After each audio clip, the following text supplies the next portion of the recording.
मातु पिता भ्राता हितकारी। माता पिता भ्राता सब हितकारी हैं, मित्र हितकारी है। पति की सेवा करनी चाहिए, श्रेष्ठ पतिव्रत धर्म यही है। पति को जिस भाव में पति रखे उस भाव में सब चीज है। परंतु अंत में क्या कहती हैं? धीराज धर्म और मित्र अरुणारी, ये कब काम आते हैं? आपद काल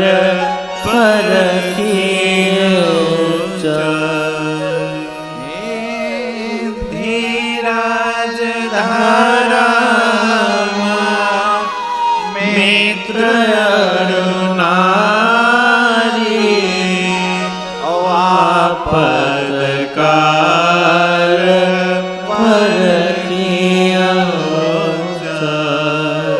और धीरज आएगा कहां से? धीरज ही हमारा सबसे बड़ा मित्र है, जो हमको आपको इस कर्म सूत्र के बंधन से बांधे रहता है। यहां पर त्यागने के लिए कुछ है ही नहीं।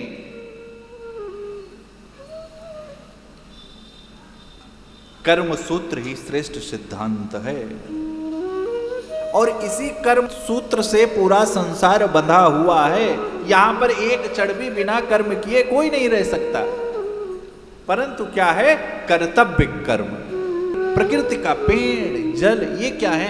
ये कर्तव्य कर्म कर रही। इनसे हमको आपको शिक्षा प्राप्त करना चाहिए। ये प्रकृति में आप बाहर निकल रहे हैं, आप देखेंगे तो आप बैठ करके जो हवा ये पवन देव चल रहे हैं आपको वातानुकूलित जैसी अनुभूति देते हैं। ये क्यों देते हैं? आपने कुछ दिया है क्या? इनको कोई लाभ है क्या आपसे? नहीं, ये अपना कर्तव्य कर्म कर रहे हैं, पूरी निष्ठा से कर रहे हैं। आपको भी उतनी हवा दे रहे हैं और जिसके पास धन है उसको भी उतनी ही दे रहे हैं। उतनी पंक्ति में बैठे हुए अंतिम व्यक्ति और प्रथम व्यक्ति को किसी को भी कोई आप सबको खड़ा कर दीजिए और सबके बॉडी में टेम्परेचर नपवा लीजिए कि किसी को कम हवा मिली क्या? उस स्थान पर जितने लोग हैं उनको बराबर मात्रा में सब मिल रहा है। ये क्या है? कर्तव्य कर्म है। उसी प्रकार हमारे जीवन में मानव शरीर प्राप्त हुआ है। मानवता हमें क्यों प्राप्त हुई है? सिर्फ अपने भोग के लिए नहीं, हम अपने भोग के साथ साथ हमारा समाज के प्रति भी कुछ उत्तरदायित्व है। यदि हमें थोड़ा कष्ट सहकर भी अपने कर्तव्य को निभाना पड़े तो प्रयास अंत तक करना चाहिए कि उस कर्तव्य को निर्वाहन करें। क्यों? क्योंकि प्रभु ने आपको वो कर्तव्य दिया है। प्रभु के श्रीमुख वाक्य हैं कि सबको धर्म सुलभ नहीं है, सबको धर्म आचरण करने का अवसर भी प्राप्त नहीं होता। धैर्य धैर्य धैर्य। भैया ये संसार परिवर्तनशील है, इसमें कुछ ऐसा नहीं है कि अब रुका है।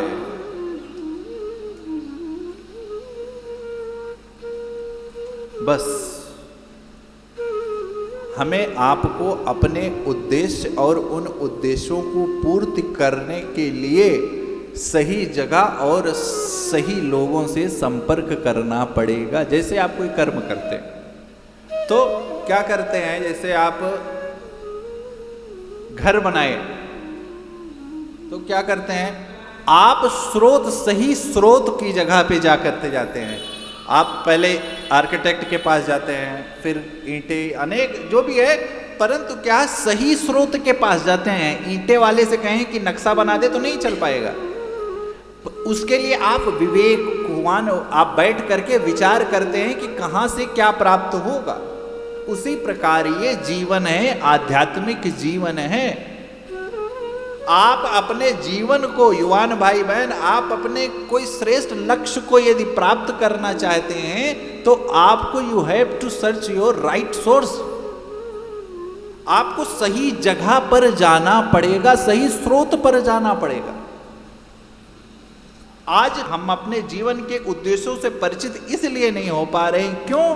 क्योंकि हम सही जगह नहीं पहुंच रहे हैं, राइट कांटेक्ट पे हम पंच नहीं कर रहे हैं, सही जगह पर हम नहीं पहुंच रहे हैं। आप सुबह से शाम तक अपने दिनचर्या में देखिएगा, आपके जीवन में जो जो असफलताएं प्राप्त हुई होंगी दिन भर में, उसमें कहीं ना कहीं त्रुटि आपसे ही रह गई होगी। सही समस्या का सही जगह पर निदान नहीं ढूंढे होंगे। उसी प्रकार हम अपना जीवन जीते जा रहे हैं, और जीने की कला का नाम ही तो अध्यात्म है। आध्यात्मिक व्यक्ति के जीवन में कुछ अलग थोड़ी ना होता है। उसके जीवन में क्या होता है, उसका जीवन इसलिए आपको सुंदर लगता है, सुंदर होता है, आनंदित होता है। क्यों? क्योंकि वो अपनी, कल बात आई थी, वो अपना जो अपनी जो आंखें हैं, जो अपना विचार है, वो अंदर करके देखता है, वो अपने को देखता रहता है, अपने आचरण को देखता है, अपने आचरण को प्रतिपल सुधारने का प्रयास करता है। राम तभी भी थे, राम अभी भी हैं। कन्हैया तभी भी थे, कन्हैया अभी भी हैं। भैया भगवान हर जगह व्याप्त हैं, बस वही प्रेम ते प्रकट हो ही मैं जाना। भगवान कहाँ नहीं है?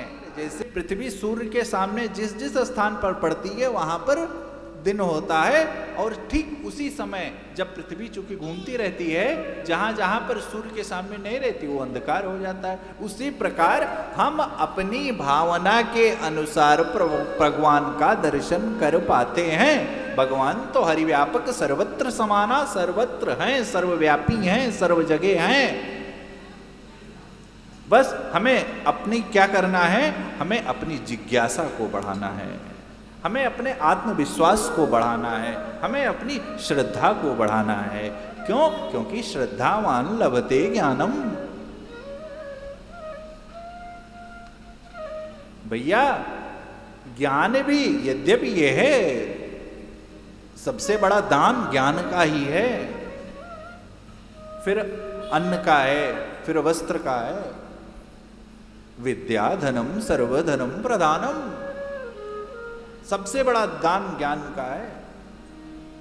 और वो ज्ञान प्राप्त कब होगा? जब आपके अंदर श्रद्धा होगी तब। क्यों? क्योंकि श्रद्धावान लभते ज्ञानम।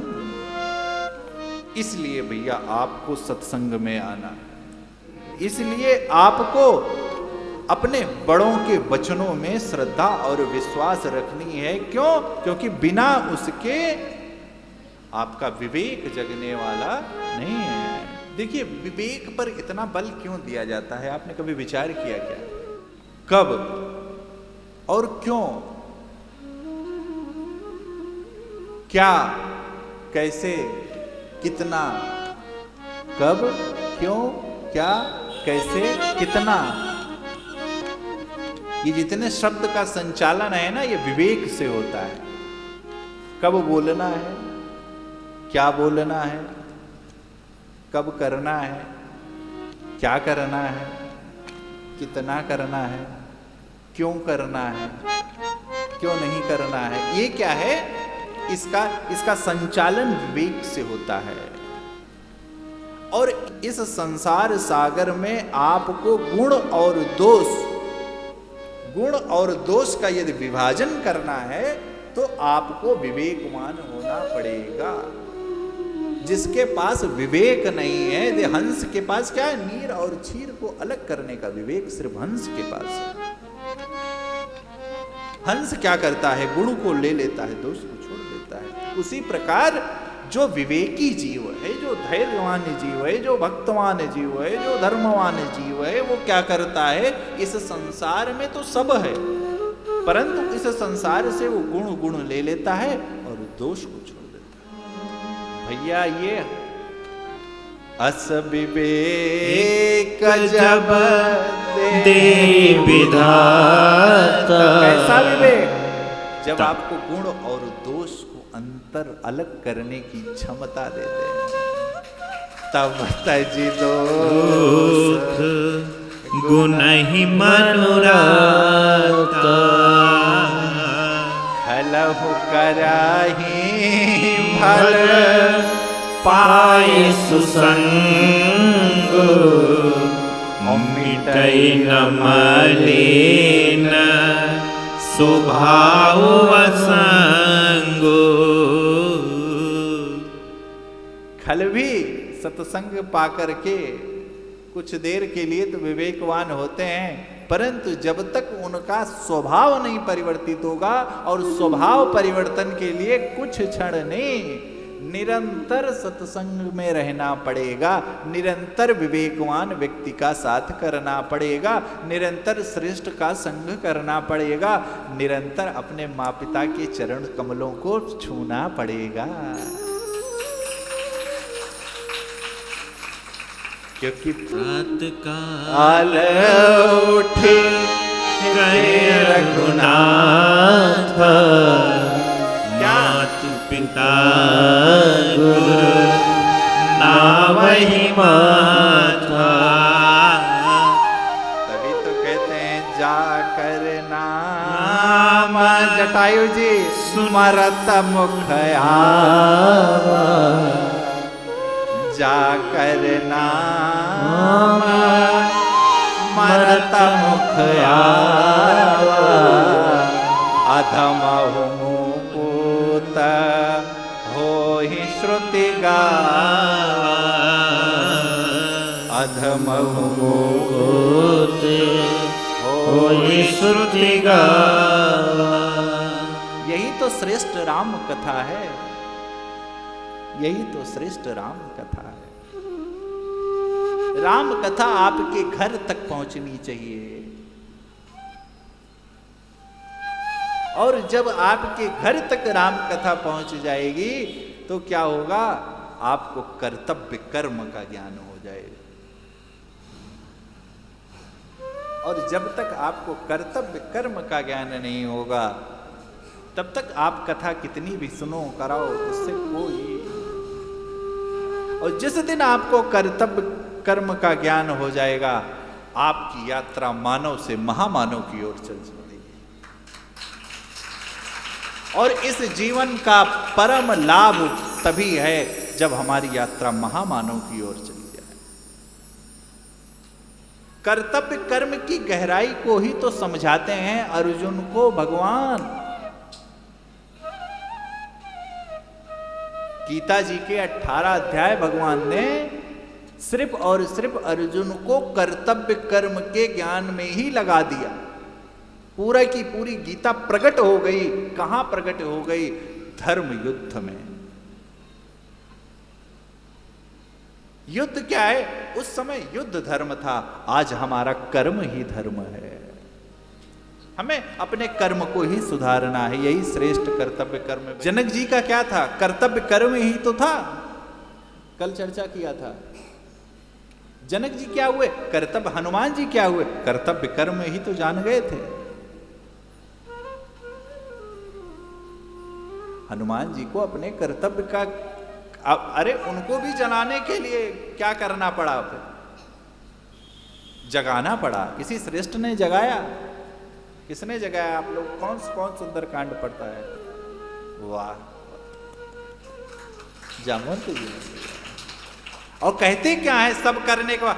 उचित सिखावन दीजहु मोहि। कनक उदरा कार शरीरा सब कर दिया, नीचे आइए नीचे आइए। नहीं, श्रेष्ठ के आज्ञा के बिना, आदेश के बिना, सम्मति के बिना कोई काम में सफलता आपको प्राप्त होने वाली नहीं। आप कितने भी अग्रगणी ना हो, मनोजवम मारुतुल्य वेगम जितेंद्रियम बुद्धिमताम वरिष्ठम वातात्मजम वानरयूथ मुख्यम श्री राम दूतम शरणम प्रपद्ये। कितने भी तेजवान, बलवान, धर्मवान, गुणवान, लेकिन जब आप अपने माँ बाप की सेवा नहीं करते, माँ बाप के कहने में नहीं रहते, बड़े भाई, छोटे भाई, परिवार, बहन सबके कहने में नहीं है, सबकी सम्मति में नहीं है आपका जीवन, आपका आचरण, तो फिर आप महामानव नहीं हो सकते, आप पूजनीय नहीं हो सकते समाज में। आपको आपके पास जब तक धन ऐश्वर्य है, तब तक आप अपने उस ऐश्वर्य बल पर चाहे जिसको झुका लीजिए, आपका पूरा प्रारब्ध का देन है वो, परंतु जिस दिन वो खत्म हुआ आप धड़ाम से, क्योंकि स्वर्ग में भी सुख नहीं है, स्वर्ग का सुख तभी तक है जब तक आपके पास पुण्य है। कल बात आई थी, पुण्य कमाने के लिए आपको नीचे आना पड़ेगा।